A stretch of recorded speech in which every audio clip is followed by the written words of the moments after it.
5 tips para iwasan tumaas ang blood pressure. Bago tayo magsimula, huwag kalimutan mag-subscribe at i-ring na rin ang bell para updated kayo sa mga bago nating videos. High blood pressure o hypertension. Isa sa pinakadelikado pag ikaw ay meron nito, tinatawag itong the silent killer. Kasi di mo malalaman kung mataas ang pressure ng dugo ng isang tao kundi hindi ka nagpapakonsulta sa doktor o regular check-up. At kung hindi ito naagapan ng maaga ay maaaring ma-stroke o worst case, heart attack at kamatayan. Kaya ito ang 5 tips para maiwasan tumaas ang blood pressure mo. Una, stress. Ang sobrang stress ng isang tao nakakaapekto sa overall health, kahit anong psychological stress o kahit sa financial, work-related or relationship, kailangan talaga iwasan. Isa na rin ito ang dahilan kung bakit tataas ang high blood pressure mo. Pangalawa, diabetes. And diabetes ay number 1 cause of kidney failure at 1/3 of diabetics nakaka-develop ng kidney disease.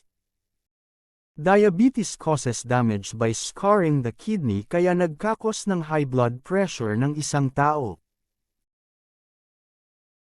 Ang tao na may diabetes kailangan i-change ang lifestyle gaya ng kumain ng masustansyang pagkain, regular na ehersisyo, avoid processed food, limitahan ang pag-inom ng alak, proper medication, adequate rest at reduce salt intake.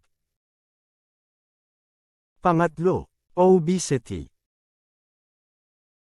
Madalas tumaas ang blood pressure kapag tumataas ang timbang ng katawan ng isang tao. Napakahalaga na mapanatili ang isang normal na body mass index o BMI na 20 hanggang 25. Ang pagkakaroon ng lagpas 25 sa BMI o body mass index ay nagpapataas ng iyong panganib ng high blood pressure or hypertension. Ang pagbaba ng timbang ay maaaring nakaka-reduce ng blood pressure. Kaya importante na mapanatili ang isang healthy body weight. Pang-apat, inactivity. Alam natin na ang physical activity ay essential para sa overall health ng isang tao, kaya regular physical exercise ay importante sa ating katawan.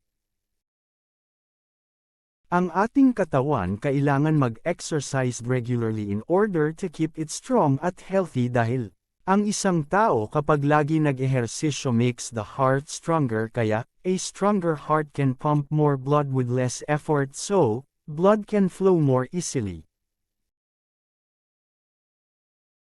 Pang-5, healthy diet. Ang pagkain ng mga masustansyang pagkain ay importante sa kalusugan natin. Ang mga masustansyang pagkain gaya ng fresh fruit, dark green leafy vegetables, low-fat dairy products, whole grains at pagkain na rich in essential vitamins and minerals. I hope you like this video at may natutunan kayo. Be sure to like, comment and subscribe para mag-upload pa tayo ng maraming healthy tips. See you on my next healthy tips.